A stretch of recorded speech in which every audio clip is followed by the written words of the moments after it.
Okay, today we're going to talk a little bit more about articulation, and I want to talk about stop sounds. So stop sounds are sounds that end abruptly and you can't hold them continuously.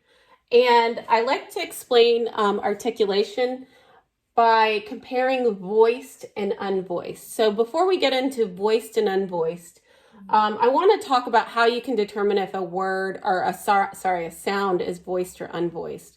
So our voice box is right here in our throat.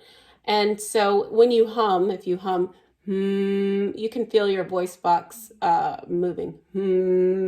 So sometimes people can tell if a sound is voiced just by putting their hand here. Sometimes people have a hard time, so you can put it on both sides of your throat.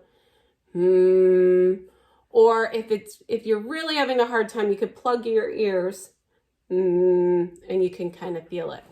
So a lot of our sounds in our English language have the same articulation or formation of our mouth as we make it. The difference is that sound is voiced and unvoiced. So it's important to show students the difference between these sounds, because if you have a student who's having a hard time differentiating between a b and a p, well, the difference between those two sounds are one is voiced and one is unvoiced.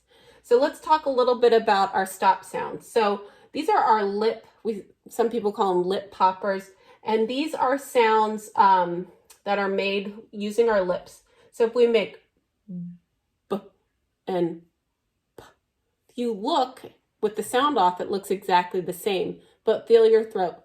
B, p. So one is voiced and one is unvoiced. Same here with our d and t. So this is a tongue and teeth. You put your tongue right behind your teeth.